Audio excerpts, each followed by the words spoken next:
The young man sad, जवान आदमी ने कहा, आफ्टर कवरिंग सम डिस्टेंस, कुछ दूरी को तय करने के बाद, they would see the high sand dune, कि वे रेत के ऊंचे टीले देखेंगे। There was a big jungle behind them, उनके पीछे जो एक बड़ा जंगल होगा। Many lakes and ponds were also there, वहाँ पर अनेक झीलें और तालाब होंगे। In a very pleasing manner, उसने बड़े मन भावक तरीके से कहा, we got this lotus and lotus root from there, वहाँ पर हम कमल और कमल जड़ें भी प्राप्त करेंगे। इट इज़ रेनिंग देयर, वहाँ बारिश हो रही है। Why do you not empty all the leather containers and travel halide, कि आप अपनी पानी की भरे हुए चमड़े के कंटेनर को क्यों नहीं खाली कर देते और अपनी यात्रा को हल्का कर लो। The old headman replied politely, बूढ़े मुखिया ने उसका उत्तर जो है नम्रता से दिया। Thank you for the suggestion friend, मित्र तुम्हारे सुझाव का बहुत धन्यवाद।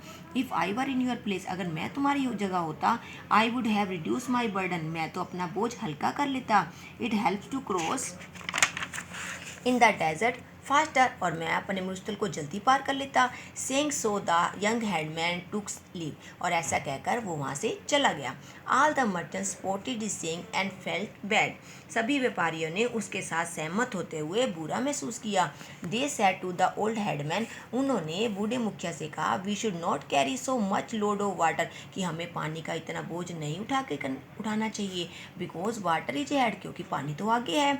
Otherwise we will also be slow, नहीं तो हम भी बहुत धीरे चलेंगे। द ओल्ड हेडमैन सैड, बूढ़े मुखिया ने कहा, दिस इज वेरी बोर्ड, यह बहुत अलग है। Understand one thing clear, there is no jungle और नो वाटर हेड, कि एक बात तो साफ दिख रही है कि वहाँ पर ना तो कोई जंगल है और ना ही वहाँ पानी है। Go back to your cars, अपनी बैलगाड़ियों में वापस, एंड लेट्स मूव, और आगे चलो। आफ्टर ट्रेवलिंग फॉर 3 days, 3 दिन की यात्रा के बाद, देयर आई सा समथिंग, उनकी आंखों ने कुछ देखा।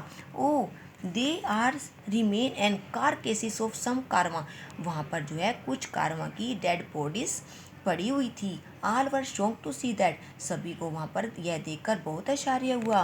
The old headman said sadly, बूढ़े मुखिया ने बहुत उदासी से कहा, आई थिंक, मैं सोचता हूँ, इट इज़ द सेम कारवा दैट प्रिसीडेड इट, ये वही कारवा होगा जो हमें उसने सुझाव दिया था।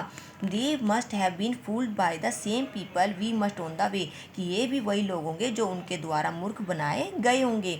They died because of shortage of water, ये भी पानी की कमी के कारण मर गए होंगे। Many skeleton were scatter all over the place, उस स्थान पर चारों तरफ कंकाल जो है बिखरे हुए थे।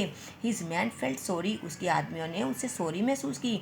दे आस्क्ड हिम, उन्होंने कहा, how did you suspect the young man, कि आपको जवान आदमी पर कैसे शक हुआ। ही सेड टू मी, वह मुझसे बोला, there is a jungle head, आगे क्या है, जंगल है। And there is heavy rainfall, और भारी वर्षा हो रही है। But when I looked up, परंतु जैसे मैंने ऊपर देखा, देयर वाज नो क्लाउड, वहाँ पर कोई बादल नहीं था। देयर आइज वर बैडी व एंड ट्रिकी, उसकी आंखों में मैंने मनुष्यत और चालाकी देखी। Don't believe what ever stranger से, अगर अजनबी कुछ कहते हैं तो उन पर विश्वास मत करो। द कारवा of the old merchants moved on it's destinations, और कारवा जो है बूढ़े मुखिया के साथ अपनी मंजिल की ओर चल पड़ा। तो बेटा आज आपने लेसन 6 के बारे में पढ़ा, जो वाइस लीडर के बारे में था।